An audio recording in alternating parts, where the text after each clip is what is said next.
So hello guys, welcome to my channel. ఈరోజు వచ్చేసి మనం అహోబిలం ట్రిప్ గురించి అయితే మాట్లాడుకుందాం. అహోబిలం ఎలా చేరుకోవాలి, అహోబిలంలో తప్పక చూడవలసిన ప్రదేశాలు ఏమిటి, అహోబిలంలో ఎక్కడ స్టే చేయాలి, అహోబిలం ట్రిప్కి కావాల్సిన బడ్జెట్ ఎంత. ముందుగా మనం అహోబిలం ఎలా చేరుకోవాలో చూద్దాం. అహోబిలంకి డైరెక్ట్ బస్ కనెక్టివిటీ లేదు కాబట్టి ముందుగా మనం ఆళ్లగడ్డకు చేరుకోవాలి. ఆళ్లగడ్డ టు అహోబిలం 24 కిలోమీటర్లు ఉంటుంది. ఉదయం 5:30 నుంచి ప్రతి గంటకి బస్సు సదుపాయం ఉంటుంది. మొత్తంగాను బస్ జర్నీ 45 నిమిషాలు ఉంటుంది. సో ఆళ్లగడ్డకు మన 2 తెలుగు రాష్ట్రాల నుంచి ముఖ్యమైన సిటీస్ నుంచి ఆళ్లగడ్డకు బస్సు సదుపాయం ఉంది. ఎవరికైతే నేరుగా బస్సు సదుపాయం లేదో వారు ముందుగా నంద్యాల, కర్నూలుకి చేరుకోవాలి. నంద్యాల టు ఆళ్లగడ్డ 45 కిలోమీటర్లు, కర్నూలు టు ఆళ్లగడ్డ 120 కిలోమీటర్ల దూరం ఉంటుంది. ట్రైన్లో చేరుకోవాలి అనుకునే వాళ్ళు ముందుగా కర్నూలు లేదా కడపకు చేరుకోవాల్సి ఉంటుంది. కర్నూలు టు ఆళ్లగడ్డ 120 కిలోమీటర్లు, కడప టు ఆళ్లగడ్డ 86 కిలోమీటర్ల డిస్టెన్స్ ఉంటుంది. ఆళ్లగడ్డ నుంచి అహోబిలం చేరుకోండి. అహోబిలంలో ఎక్కడ స్టే చేయాలి? దిగువ అహోబిలంలో స్టే చేయడానికి చాలానే సత్రాలు ఉన్నాయి, కానీ వీటికి ఆన్లైన్ బుకింగ్ లేదు. అయితే వీటిలో రెండింటికి మొబైల్ ద్వారా బుకింగ్ చేసుకోవచ్చు. వాటిలో ఒకటి అహోబిలం మఠం వారు నిర్వహించే మాల్వాలం గెస్ట్ హౌస్, మరొకటి వచ్చేసి శ్రీకృష్ణదేవరాయ చారిటబుల్ ట్రస్ట్. నెంబర్స్ వచ్చేసి డిస్క్రిప్షన్ లో ఇస్తాను, చెక్ చేయండి. తరువాత మనకి బెస్ట్ ఆప్షన్ వచ్చేసి ఏపీ టూరిజం వారి హరిత రిసార్ట్. దీనిని మనం ఆన్లైన్ లో కూడా బుక్ చేసుకోవచ్చు. లింక్ వచ్చేసి డిస్క్రిప్షన్ లో ఇస్తాను, చెక్ చేయండి. ఇప్పుడు మనం అహోబిలంలో తప్పక చూడవలసిన ప్రదేశాలు ఏమిటో చూద్దాం. అన్ని క్షేత్రాల లాగా అహోబిలం దర్శించలేం. అహోబిలంలో నవనరసింహ ఆలయాలతో పాటు 5 ముఖ్యమైన ప్రదేశాలు కలుపుకొని 14 ప్రదేశాలను సందర్శించవలసి ఉంటుంది. వీటిలో కొన్నింటిని జీప్స్ మరియు ఆటోస్లలో దర్శించవలసి ఉంటుంది. కొన్ని ప్రదేశాలు తప్పకుండా నడక మార్గంలో చేరుకోవలసి ఉంటుంది. డే 1లో మనం జీప్లో మరియు ఆటోలో వెళ్ళవలసిన ప్రదేశాలు కవర్ చేద్దాం. డే 2లో నడక మార్గంలో వెళ్ళవలసిన ప్రదేశాలు కవర్ చేద్దాం. ఈ యాత్రకు వచ్చేటప్పుడు పెయిన్ కిల్లర్స్ తప్పనిసరిగా తీసుకొచ్చుకోండి. Day 1 in Ahobilam. ముందుగా మనం ఆళ్లగడ్డ చేరుకొని ఆళ్లగడ్డ దిగువ అహోబిలం చేరుకొని రూమ్ తీసుకొని ఫ్రెష్ అప్ అయ్యేలోపు మార్నింగ్ 8 AM అవుతుంది. ముందుగా మనం ఎగువ అహోబిలంలోని అహోబిల నరసింహస్వామి ఆలయం చేరుకుందాం. దిగువ అహోబిలం నుంచి ఎగువ అహోబిలం చేరుకోవడానికి ఆటో, బస్, జీప్స్ అందుబాటులో ఉంటాయి. అహోబిలంలోని అతి పురాతన మరియు నవనరసింహ క్షేత్రాలలో మొట్టమొదటిది అహోబిల నవనరసింహ క్షేత్రం. నరసింహుడు హిరణ్యకశిపుణ్ణి చంపాక మహావిష్ణువు భయంకరమైన అవతారం చూసి దేవతలు అహో ఎంత బలవంతుడు అని కీర్తించారు. అందుకే ఈ స్వామికి అహోబల అనే పేరు వచ్చింది. ఆ తరువాత కాలంలో అహోబిలంగా మారింది. ఇప్పుడు మీరు టిఫిన్ చేసుకొని ఎగువ అహోబిలం నుంచి 7 కిలోమీటర్ల దూరంలో ఉన్న పావన నరసింహస్వామి ఆలయాన్ని దర్శించండి. ఈ ఆలయం దట్టమైన అడవి ప్రదేశంలో ఉంటుంది. ఈ ఆలయం చేరుకోవటానికి ఎగువ అహోబిలం నుంచి జీప్స్ అందుబాటులో ఉంటాయి. వీళ్ళు 8 మందికి 2400, అంటే ఒకరికి 300 రూపాయలు ఛార్జ్ చేస్తారు. మీరు ఇతర భక్తులతో జీప్ ని షేర్ చేసుకోవచ్చు. ఈ ఆలయం పావన నది ఒడ్డున ఉంది కాబట్టి ఈ ఆలయాన్ని పాములేటి నరసింహస్వామి అని అంటారు. దర్శనం అయ్యాక ఎగువ అహోబిలం దగ్గర డ్రాప్ చేస్తారు. ఎగువ అహోబిలం చేరుకున్నాక అహోబిలంలో ఉచిత అన్నదాన సత్రాలు ఉన్నాయి. అక్కడే మీ భోజనాన్ని పూర్తి చేయండి. ఇప్పుడు మీరు కారంజ, క్షత్రావత, యోగానంద, భార్గవ నరసింహ ఆలయాలను దర్శించుకొని దిగువ అహోబిలంలోని ప్రహ్లాద వరద నరసింహస్వామి దగ్గర దింపటానికి ఆటో మాట్లాడుకోండి. ఆటో వాళ్ళు 600 నుండి 800 వరకు ఛార్జ్ చేస్తారు. దీనిలో 3 ప్రయాణించవచ్చు. ముందుగా మనం చేరుకునేది కారంజ నరసింహస్వామి ఆలయం. ఈ ఆలయం ఎగువ అహోబిలం నుంచి దిగువ అహోబిలం వెళ్లే మార్గం మధ్యలో ఉంటుంది.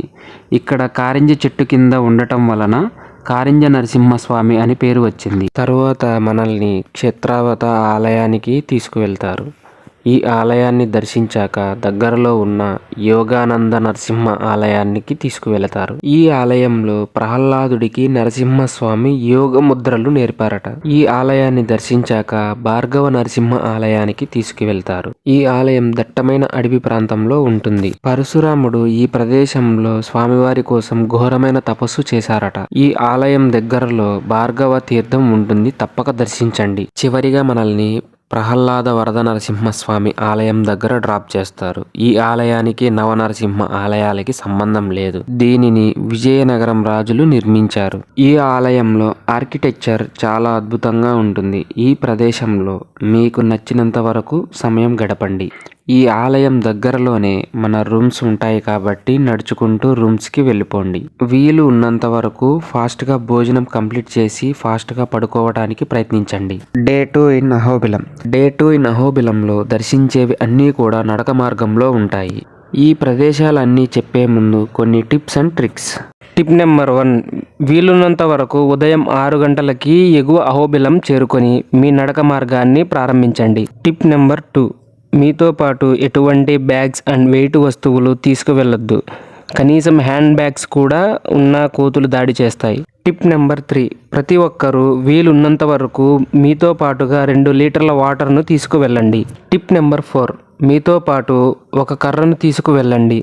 ఎగువ అహోబిలంలో ఈ కర్రను 3 రూపాయలతో రెంట్కి ఇస్తారు. మనం నడిచేందుకు ఈ కర్ర చాలా సహాయపడుతుంది. అలాగే కోతులు ఎక్కువగా ఉంటాయి కాబట్టి కర్రను చేతిలో ఉంచుకోవడం మంచిది. టిప్ నెంబర్ 5, పెద్ద వయసులో ఉన్నవారు అలాగే నడవలేని వారి కోసం డోలీలు అందుబాటులో ఉన్నాయి. ఒకరికి 3500 చొప్పున తీసుకుంటారు. టిప్ నెంబర్ 6, ఈ యాత్ర దట్టమైన అడవి మార్గంలో 4 గంటల పాటు సాగుతుంది కాబట్టి తప్పకుండా గైడ్ని తీసుకొని వెళ్ళవలసి ఉంటుంది. ఇప్పుడు మీరు ముందుగా బస్ లేదా ఆటోలో ఎగువ అహోబిలం చేరుకొని అక్కడ గైడ్ తీసుకొని నేను చెప్పే ప్రదేశాలన్నీ దర్శించండి. ముందుగా మనం చేరుకునే ఆలయం క్రోధ నరసింహ ఆలయం. దీనినే వరాహ నరసింహ ఆలయంగా పిలుస్తారు. ఈ ఆలయం చూసిన తర్వాత భావనాసి నది ఒడ్డున నడుచుకుంటూ వెళితే జ్వాల నరసింహస్వామి ఆలయం చేరుకుంటాం. ఈ ఆలయం ఉన్న ప్రదేశం నరసింహస్వామి హిరణ్యకశిపుణ్ణి వధించిన స్థలం. జ్వాల నరసింహస్వామి ఆలయం ఎదురుగా రక్తగుండం ఉంటుంది. అహోబిలం అత్యంత పుణ్యతీర్థం. నరసింహస్వామి హిరణ్యకశిపుణ్ణి వధించిన తరువాత తన చేతిని ఆ గుండంలో కడుక్కున్నారంట. ఇప్పుడు మనం ఉగ్రస్తంభం చేరుకుందాం. దీన్ని అందరూ చేరుకోలేరు. అహోబిలం యాత్రలో అత్యంత క్లిష్టతరమైన యాత్ర. ఎవరైతే ఫిజికల్గా ఫిట్గా ఉంటారో వారు మాత్రమే ఉగ్రస్తంభం పూర్తి చేయగలరు. ఈ ఉగ్రస్తంభం నుంచే స్వామివారు బద్దలు కొట్టుకొని వచ్చారని పురాణ కథనం. ఇప్పుడు తిరిగి వెళ్లే మార్గంలో మాల్వోల లక్ష్మీ నరసింహస్వామి ఆలయం వస్తుంది. ఈ ఆలయం ఉన్న ప్రదేశం చాలా ప్రశాంతంగా ఉంటుంది. ఈ ఆలయానికి 1/2 కిలోమీటర్ దూరంలో ప్రహ్లాద పడి అనే ప్రదేశం ఉంది.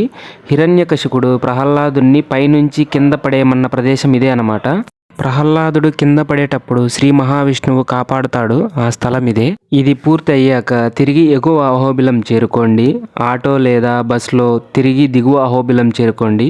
ఇంతటితో మన అహోబిలం యాత్ర పూర్తి అవుతుంది. ఇప్పుడు మనం ట్రిప్కి కావాల్సిన బడ్జెట్ చూద్దాం.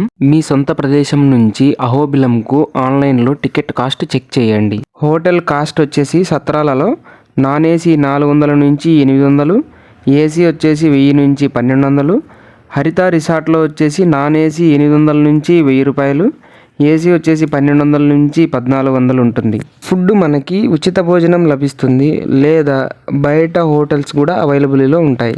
వీటిలో ఎక్కడ తినాలనేది మీ చాయిస్. Local transport.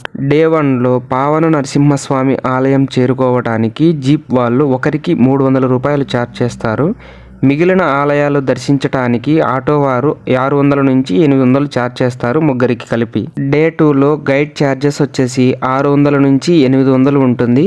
ఒకరు వెళ్ళినా అంతకు మించి వెళ్ళినా ఒకటే ఛార్జెస్ ఉంటాయి. అదర్ ఎక్స్పెన్సెస్ వచ్చేసి ఇవి మీ మీద ఆధారపడి ఉంటాయి. మీరు ఎంత ఖర్చు పెట్టుకుంటే అంత.